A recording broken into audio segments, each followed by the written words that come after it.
చాగలనాడు తిరుమల క్షేత్రము రాయుడుపాకలు శ్రీ వెంకటేశ్వర స్వామివారి 8వ వార్షిక కళ్యాణ బ్రహ్మోత్సవములలో ఆఖరి రోజు పౌళింపు సేవా కార్యక్రమము అత్యంత వైభవముగా జరిగినది.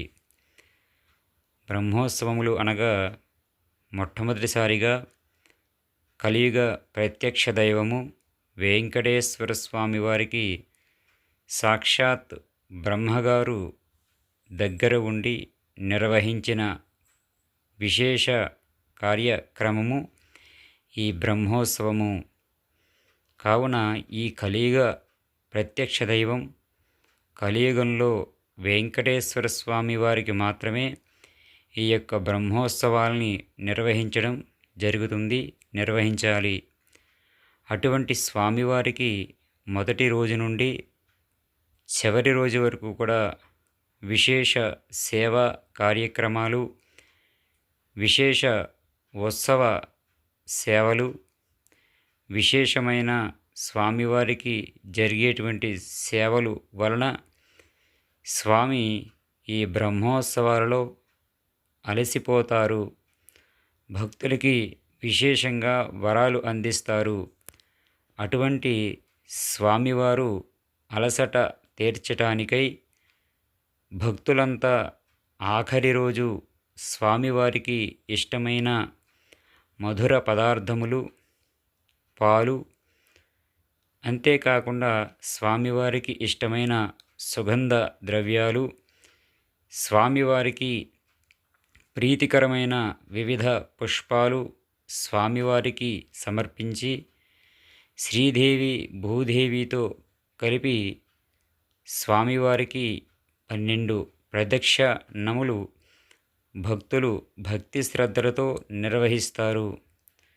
ఈ సమయంలో స్వామివారికి ఇష్టమైన వివిధ నృత్యాలు, చక్కని గీతములు, వేద పఠనము, స్వామివారికి ఇష్టమైన పాటలు పాడి స్వామివారిని సంతోష పెట్టేటువంటి విశేషమైన దివ్య కార్యక్రమము ఈ యొక్క 12 ప్రదక్షిణములు.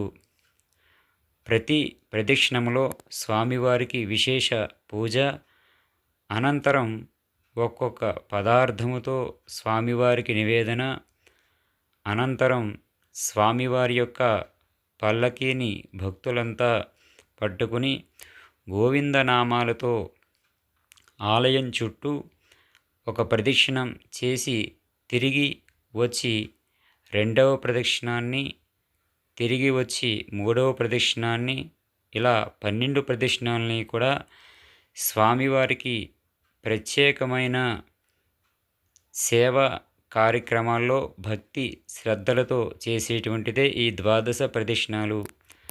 అనంతరం స్వామివారిని లోపలికి తీసుకువెళ్ళి చక్కని ఊయలలో పరుండబెట్టి స్వామివారికి తిరిగి క్షీరము అనగా ఆవు పాలు నివేదన చేసి స్వామివారికి హారతి ఇచ్చి స్వామివారి యొక్క బింబాన్ని అనగా స్వామివారి రూపాన్ని ఒక అద్దంలో మనం చూడడం ద్వారా వైకుంఠంలో శ్రీ మహావిష్ణుమూర్తిని దర్శనం చేసుకున్న ఫలితాన్ని మనము పొందుతాము. ఆ సమయంలో మనకి ఉండేటువంటి ఏదైనా ప్రత్యేక కోరిక స్వామివారికి విన్నవించుకుంటే ఆ సమయంలో అలసిన స్వామి సేద తీరుతూ సంతోషంగా ఉంటారు. కాబట్టి అటువంటి ధర్మమైన కోరికలు నెరవేరుతాయి. అంతేకాకుండా సంతానం కలగని వారు స్వామివారికి నివేదన చేసిన ఫలాల్ని భుజిస్తే మన శరీరంలో ఉండేటువంటి రుగ్మతలు తొలగిపోయి సంతాన ప్రాప్తి కలుగుతుంది.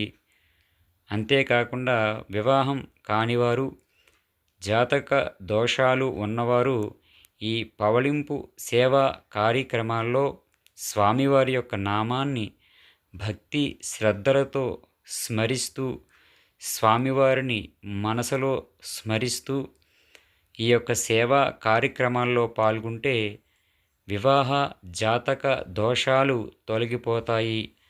అంత విశేషమైన శక్తి ఈ యొక్క సమయంలో స్వామివారికి కలిగి ఉంటుంది.